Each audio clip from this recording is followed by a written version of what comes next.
की तलाश में चला गया, लेकिन उस दिन उसे कोई काम नहीं मिला। पूरा दिन निकल गया। हारा थका शाम को घर आकर सो गया। आज कुछ काम नहीं मिला तो खाना कहाँ से खाता। जो पैसे थे उनसे वह पहले ही विद्यालय की फीस भर चुका था। उसकी स्थिति तो यह थी कि रोज कमाया रोज खाया। जब उस दिन उसे कोई काम नहीं मिला तो बेचारे को भूखे पेट रहना पड़ा। केवल पानी पीकर सो गए। अब सुबह भूखा ही विद्यालय चला जाता है और विद्यालय की छुट्टी के बाद जब घर आता है तो फिर किसी काम की तलाश में निकल पड़ता है। सोचता है कल नहीं मिला, लेकिन आज मुझे कोई ना कोई काम जरूर मिल जाएगा। लेकिन दुर्भाग्य ने उसका पीछा नहीं छोड़ा। उस दिन भी उसे कोई काम नहीं मिला। आज उसे फिर भूखा पेट सोना पड़ा। भूख अब उसे ज्यादा बेचैन कर रही थी। तो एक बार को उसके दिमाग में आता है कि भूखे पेट तो पड़ा भी नहीं जाता। अब तो मैं किसी से कुछ मांग कर खा लेता हूं। पर मां ने मरते वक्त उससे कहा था कि बेटा कभी भीख मांग कर मत खाना। हमेशा कमाकर खाना। लड़का भी बड़ा स्वाभिमानी था। किसी से मांगने की उसकी हिम्मत नहीं हुई।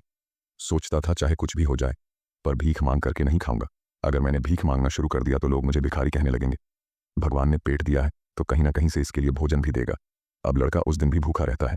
सुबह जब सोकर उठता है तो भूख के मारे चक्कर आने लगते हैं। अभी उसकी उम्र ही कितनी थी। भूख की मार वह कैसे सह सकता था। कुछ बड़ा होता तो 2-4 दिन काट भी लेता। अब आज वह विद्यालय भी नहीं गया। सोचा आज मैं सुबह से ही काम पर जाता हूँ। काम मिल जाएगा तो भोजन कर लूंगा, फिर अगले दिन के लिए तैयार हो जाऊंगा। अब तो काम की तलाश में वह इधर उधर भटकता है। उसकी आंखों के सामने ने अंधेरा छा रहा था। अब तो उससे चला भी नहीं जा रहा था। फिर एक पेड़ के नीचे बैठकर सोचने लगता है कि अगर इस समय मुझे भोजन नहीं मिला तो मेरे प्राण निकल जाएंगे। मुझे कुछ ना कुछ तो करना ही पड़ेगा। अब एक बार फिर से उसके मन में भीख मांगने का विचार आता है, लेकिन उसकी अंतरात्मा फिर मना कर देती है कि तू गरीब है, भिखारी नहीं। भीख मांगेगा तो फिर भीख मांगने की आदत पड़ जाएगी और तू भिखारी बन जाएगा। काफी देर तक लड़का इन्हीं प्रश्नों में उलझा रहता है। फिर उसके दिमाग में आया कि भीख मांगना अलग बात है और मदद मांगना अलग बात है। मैं किसी से भीख नहीं मांगूंगा, पर मदद तो मांग सकता हूँ। भीख मांगना तो वह है जो मांगकर फिर लौटाया नहीं जाता, पर मदद मांगना वह है जो आप कभी भी लौटा सकते हो। लड़के ने सोचा कि मैं आज किसी से मदद मांग लेता हूँ, जब मुझे काम मिल जाएगा तो मैं लौटा दूंगा।